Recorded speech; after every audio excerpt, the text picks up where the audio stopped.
especial perquè evidentment inaugurem l'exposició del David Ribas, però també, i suposo que és fàcil d'entendre, perquè fa molts mesos que no fem un acte aquí a la galeria i en teníem ganes, així que gràcies a ell per estar aquí, però també gràcies a tots vosaltres perquè era un dia important i hemos hecho completo entre un grup i l'altre, així que en fi, la primera era per agrair-vos a vosaltres que estiguéssiu aquí. Ha sigut un temps molt complicat per tothom, ho ha sigut per la cultura, ho ha sigut per l'art.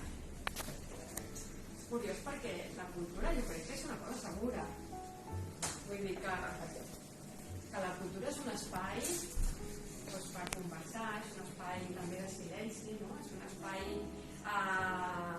de calma. La bellesa ens fa més sensibles i si som més sensibles definitivament som millors persones. Per tant, jo estic segura que la cultura és segura. El que passa que l'art també és una oportunitat per eixamplar la mirada, per mirar les coses des d'una altra perspectiva, i suposo que és aquí exactament on hi ha persones que consideren que potser la cultura no és tan segura com nosaltres defensem. Definitivament l'art és una experiència estètica, però també, i més quan, com ho fa el David, hi ha un concepte darrere d'aquesta experiència estètica, hi ha un espai per la reflexió.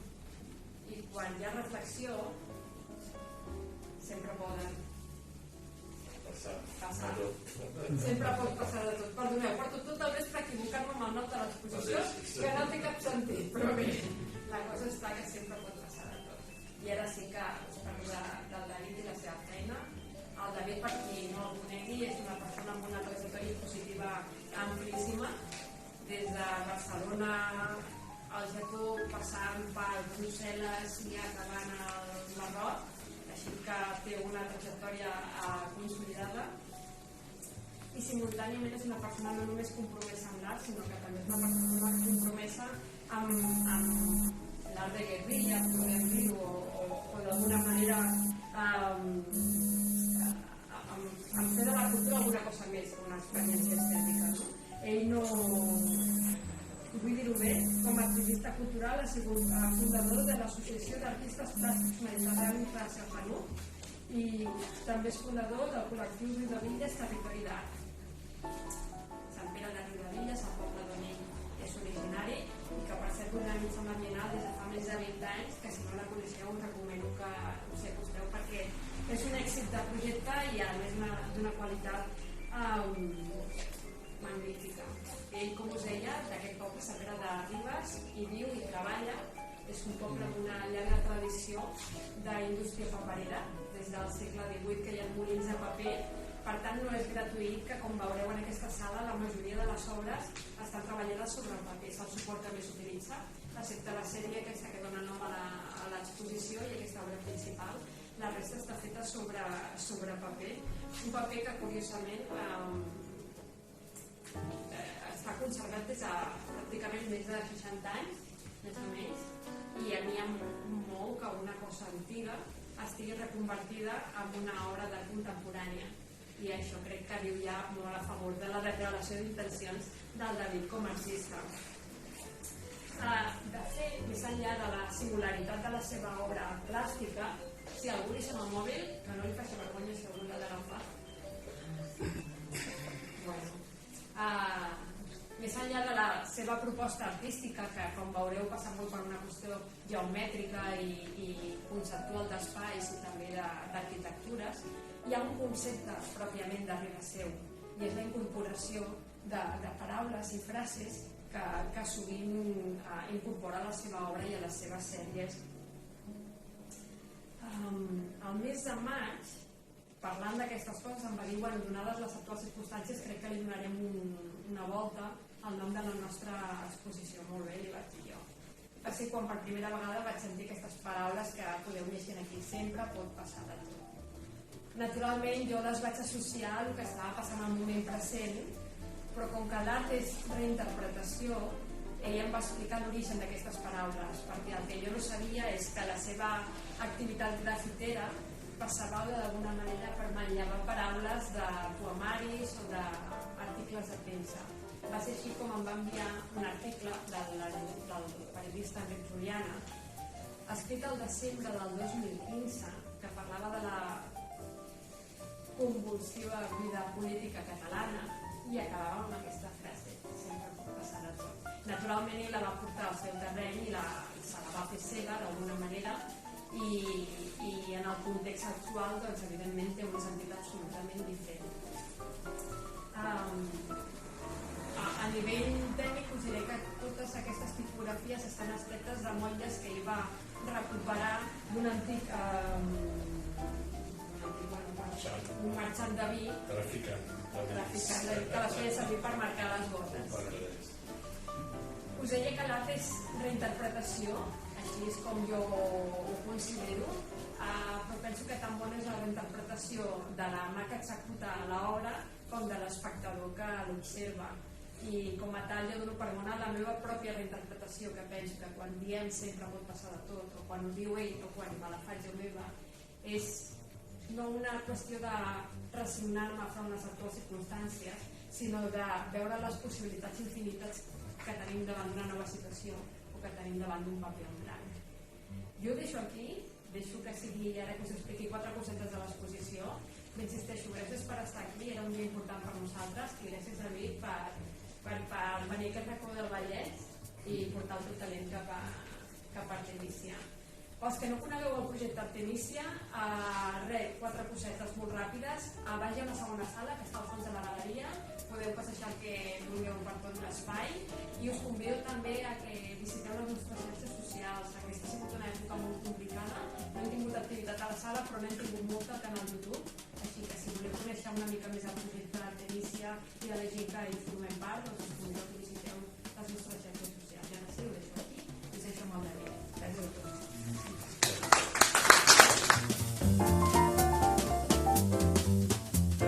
Últimament he tornat molt amb aquestes sèries, però tot aquest treball és molt recent, aquests últims anys, i estic dient, crec que me n'hauré d'anar o al Marroc o a l'Àfrica o a algun altre lloc per tornar a recuperar el color, perquè en l'espai, diguéssim, d'aquí m'estic tornant monocrom, més gràfic, més... Bueno, no sé, els bons qui són? Jo no sé. No, però això del color és cert que... Com a pregunta que m'he dit, per exemple, ja que veure que tinc que Sí. Però l'obra més recent és aquesta, quasi bé blanca, blanc i vermell. Aquests negres, no sé què negres, com el que treballos, sí que no era el vermell en servir.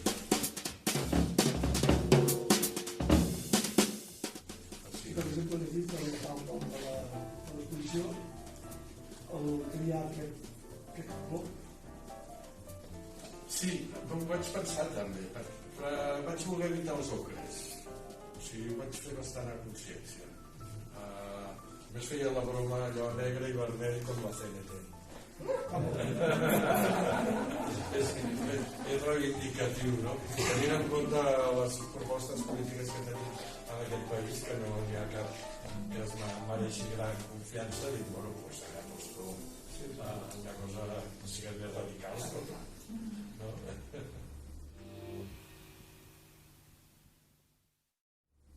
Després tu, per exemple, poses davant del paper, que és un acte davant d'un paper blanc, necessiten nassos, no tu com tu plantegis. Ja no. Molts cops tinc idees, molts cops treballo amb idees, però aleshores es va improvisant sempre. No, les idees no les passo allò mesurat, sempre busco ja i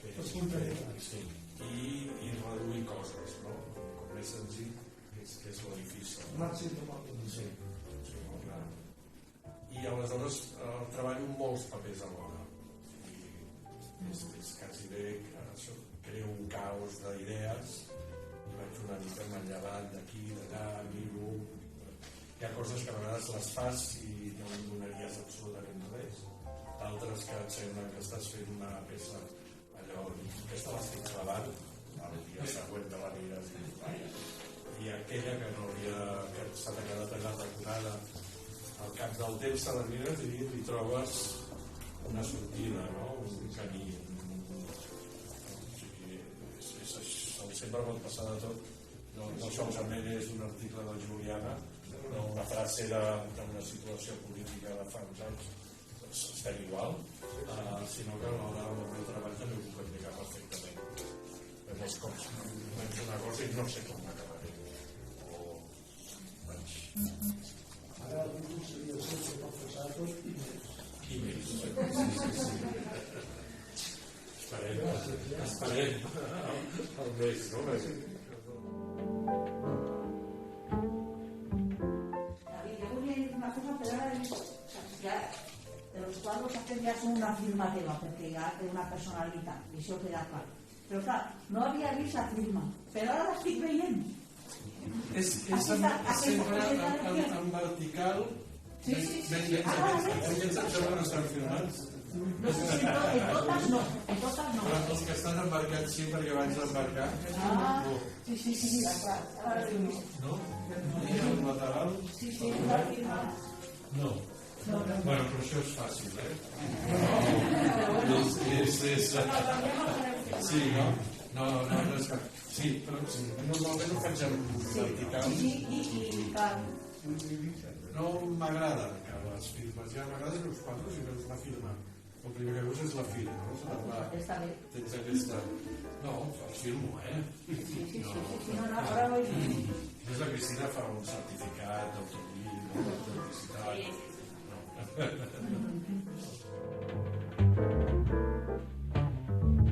Quan parles del paper recuperat, què vol dir? O quin procés hi ha? O d'on t'extreus, per dir-ho d'alguna manera? La majoria, aquests concretament, no tots, però la majoria són trets d'un molí, un antic molí, que treballaven feien paper d'estrassa, que els va tancar als anys 50.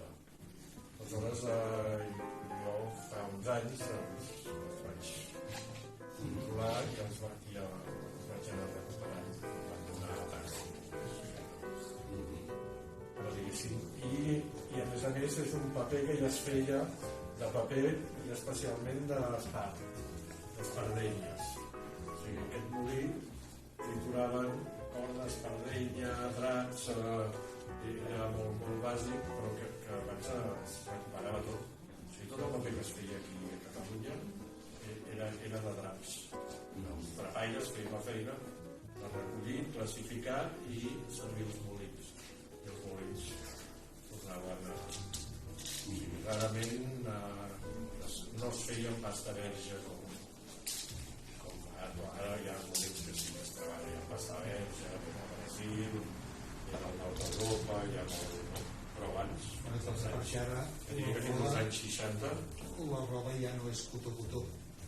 Abans sí que era cotó-cotó, o fil, i per tant sí que podies treure material. La decadència dels drapaires va ser quan la roba va sortir del mercat. Això ho sé per molts drapaires. Però aleshores ja no podia, diguéssim, revendre aquest material. Ja no serveix.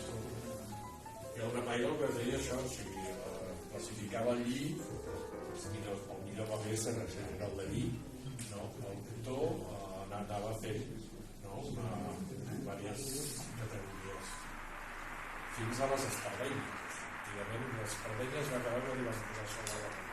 Mentre no hi va haver sobre la goma, els drapaires recollien les espardenyes de les cases. I molt d'aquest paper és d'espardenya, o sigui, podríem dir que és paper d'espant. La qualitat és bona, si estem parlant d'una figura vegetal. Hi havia espardenyes que la mare o l'àvia ens fotia fora amb les espardenyes que havia. Sí, això també. Que servia per posar ordre a vegades.